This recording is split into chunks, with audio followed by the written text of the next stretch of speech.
right, Mr. Lewis, thank you so much for being here today. Do you have any idea why I pulled you in outside of normal supervision times for today's meeting? Been missing out on the cycle times as far as documentation goes. Yeah, I did notice that. I just was looking through Epic and I saw that there were a few late submissions for paperwork, and I've also got some phone calls recently from clients saying that you were late to session and some employees had been able to verify that. So I was just wondering if maybe we could talk a little bit more about like what's going on, because usually you've been a really great employee here and we'd love to keep you, but we also want to work to make sure that these aren't reoccurring issues. So Sure. Just been having a lot of scheduling issues. Typically not an issue as far as our caseload goes. But I've been also trying to squeeze in my CE credits. I have time to renew them for my license. So I've been slacking a little bit here and there in the sense of trying to keep up with all those things at once.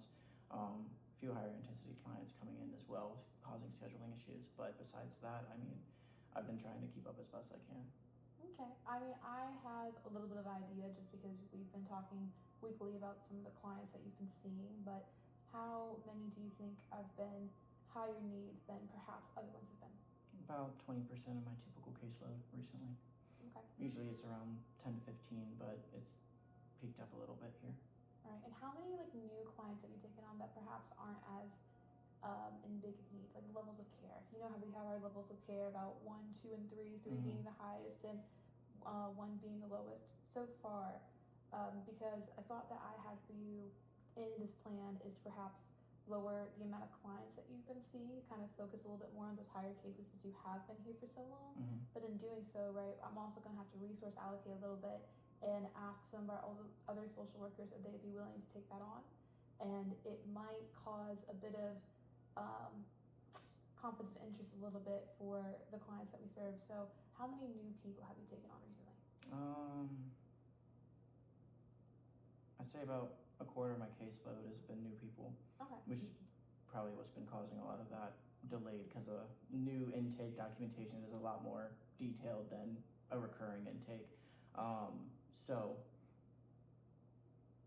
I guess a bunch of new clients coming in has been a bit difficult for me. So what would you think of then maybe we take off some of the clients in your caseload and we can refer them to other social workers within the organization? Okay. Are there some that you can kind of think of outside of this meeting and then get back to me on that? Yeah, I'll write them down for you, or I'll send them in an email. Okay. And I'm pretty sure you've heard of SMART goals that you use with clients, but I think to make this plan that we can really use that here. So an idea I had is, you know, typically in our organization, we expect our employees to submit their paperwork about 48 hours at maximum after session. I'm willing, given your great performance here, I'm willing to put you on a probationary period, but on that in that probationary period, you can submit your paperwork within 72 hours, and I'll let this happen for 2 weeks. Okay. So you've been seeing about 25. Ideally, what would you think of maybe reducing that number to 20 just for this probationary period? All right, I can understand that.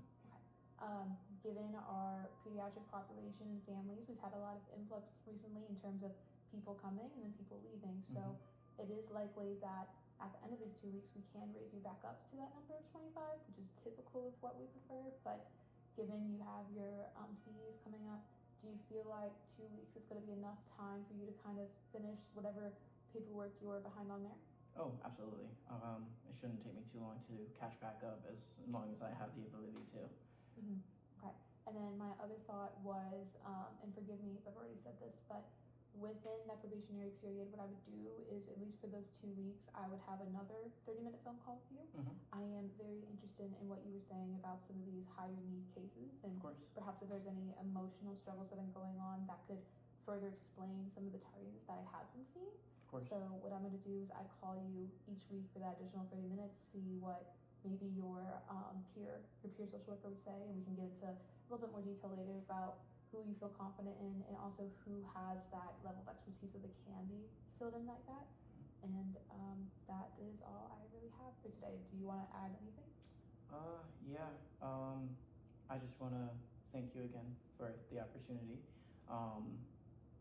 As soon as I get these credits over with, I'm pretty sure everything will go back to normal. Honestly, I don't mind having a higher volume of higher intensity clients overall, because, you know, I like having cases to sit and dedicate time to. So like those that come in and out have been a lot, just as far as constant back and forth, especially with new intake, right? As that delays me a lot. But I like having the more higher intensity cases. So if we could distribute more of those on my end, so that I have, while it seems like I have a lower caseload overall, I'm taking care of the higher, more intense clients. That way I can have more time to sit and dedicate to each of those clients equally. I think we've come to a pretty good plan. What All would you right, say? I agree. Okay. All right. Well, it was really good seeing you, Mr. Lewis, and I will be sure to follow up with you within the next week or so, okay? Absolutely. I look forward to your call.